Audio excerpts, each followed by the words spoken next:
நம சிவாயா. எல்லாம் வல்ல பஞ்சபூத பரம்பொருளின் ஆசி அனைவருக்கும் கிடைக்க வேண்டுகிறேன். 2025 மார்ச் மாதம் மிதுன ராசிக்கான ராசி பலன்களை பார்ப்போம். மாத பலன்களை பார்க்கலாம். அந்த வகையிலே உங்கள் ராசிநாதன் புத பகவான் 10ஆம் இடத்திலே சஞ்சரிக்கிறார்.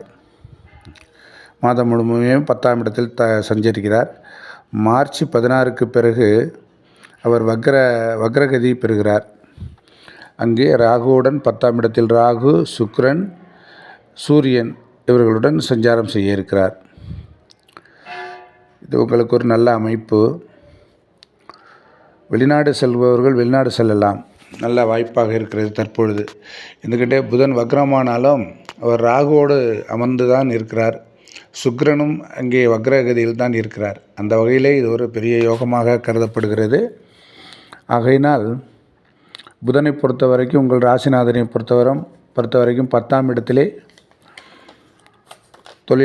வருமான நிலையிலே கர்மஸ்தானத்திலே இருக்கிறார்.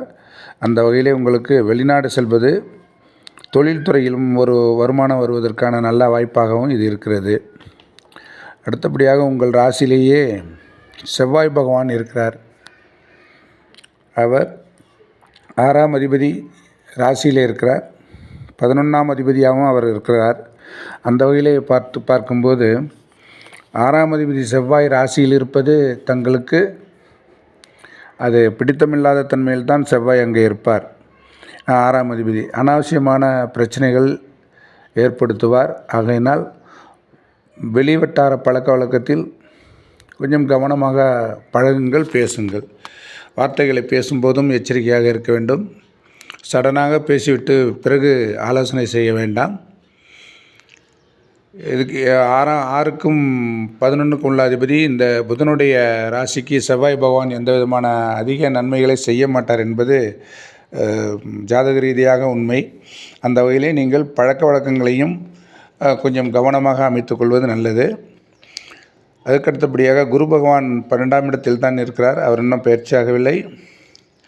அந்த வகையில் திருமணமாகாதவர்களுக்கு திருமணமாக வாய்ப்பு இருக்கிறது. அதுவும் இந்த 4-5 மாதங்களில் உடனடியாக ஏற்பாடு செய்தால் நடக்கும்.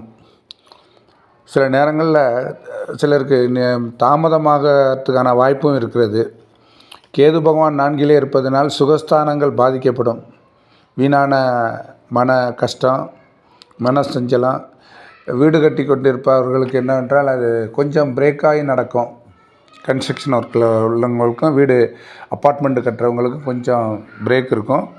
தாயார் வகையில் உடல்நிலையிலையும் சிறு உபாதைகள் இருக்கும். அதை நீங்கள் பார்த்துக்குங்க. அடுத்தபடியாக பேச போனோம்னா 9ஆம் இடத்துல சூரியன் சனி இருப்பது. சனி பகவான் உங்களுக்கு யோகாதிபதியாக இருந்தாலும் அங்கே சூரியனுடன் சேர்ந்திருப்பது ஒரு குற்றமே.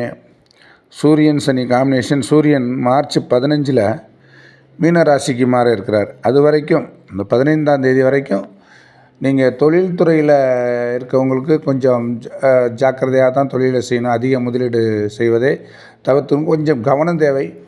மாறாக பெற்றோருக்கு பிரச்சனை ஏற்படும், தந்தையாருக்கு உடல்நிலையில் பிரச்சனை ஏற்படும்.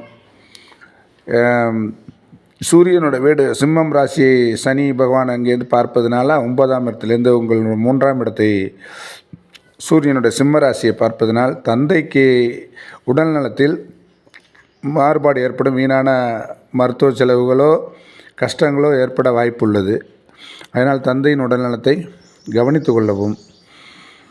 இந்த மாதம் முழுவதுமே 4 கிரகங்கள் உங்கள் 10ஆம் இடத்தில் சேர்வது ஒரு 10ல் பாவியாவது இருக்க வேண்டும் என்பார்கள். அந்த வகையில் இங்கே உங்களுக்கு புத பகவானுக்கு பிடித்த கிரகங்களாகவே அமர்ந்திருக்கிறது. அனைத்தும் ஜலராசியில் அமர்ந்திருப்பதனால் வெளிநாடு செல்பவர்களுக்கு நிறைய வாய்ப்பு இருக்குது. கடல் மூலமாக தொழில் செய்பவருக்கு உப்பளங்கள், மீண்டும் இந்த கடல் ஏற்றுமதி இறக்குமதி செய்கிறவங்க இதில் நல்ல வருமானம் பெறுவதற்கு வாய்ப்பு இருக்குது. சுக்கிர பகவான் வக்ரகதியில் இருந்தாலும் அவர் 10ஆம் 3 கிரகங்களோட வக்ரகத்திலே இருக்கிறதுனால எதிர்பாராத அதிர்ஷ்டங்கள் ஏற்படும். மற்றபடி மாணவர்களுக்கும் சரி, படிப்பில் கொஞ்சம் ஆலோசனை கொஞ்சம் கவனமாக இருப்பது நல்லது. மொத்தத்தில் இந்த மிதுன ராசிக்கு இந்த மாதம் நன்றாகவே இருக்கிறது. சனி பகவான் பயிற்சிங்கிறது 30 தான், மார்ச் 30ஆம் தேதி தான் நடக்க இருப்பதனால, மார்ச் 30 பிறகு தான் சனி பகவான் உங்களுக்கு 10ஆம் இடத்திற்கு செல்கிறார். அதுவரையில் 9ஆம் இடத்தில் தான் சஞ்சாரம் செய்கிறார். அந்த வகையில் இந்த மாதம் பெற்றோர், குறிப்பாக சொல்லப்போனால் தந்தையாரின் உடல்நிலையில் எச்சரிக்கை தேவை. பிஸ்னஸில் இருக்கவங்களுக்கு கொஞ்சம் ஜாக்கிரதையாக இருக்கணும். தலைவலி பிரச்சனை, உடல் ரீதியாக கேஸ் ட்ரபிள் பிரச்சனை, இதுகள் வயசானவங்களாக இருந்தாங்கன்னா அவங்களுக்கு ஏற்படும். இருதய சம்பந்தமான உள்ளவங்களுக்கு கொஞ்சம் ஆஸ்பத்திரியிலே நீங்கள் சென்று பார்த்து வர்றது டாக்டர்கிட்ட கன்சல்டிங் பண்ணுறது நல்லது. மற்றபடி இந்த மாதம் மிதுன ராசிக்கு ஏற்ற மாதமாக ஒரு 60% நன்றாகவே இருக்கிறது என்பது திண்ணம். நன்றி. நமச்சிவாய.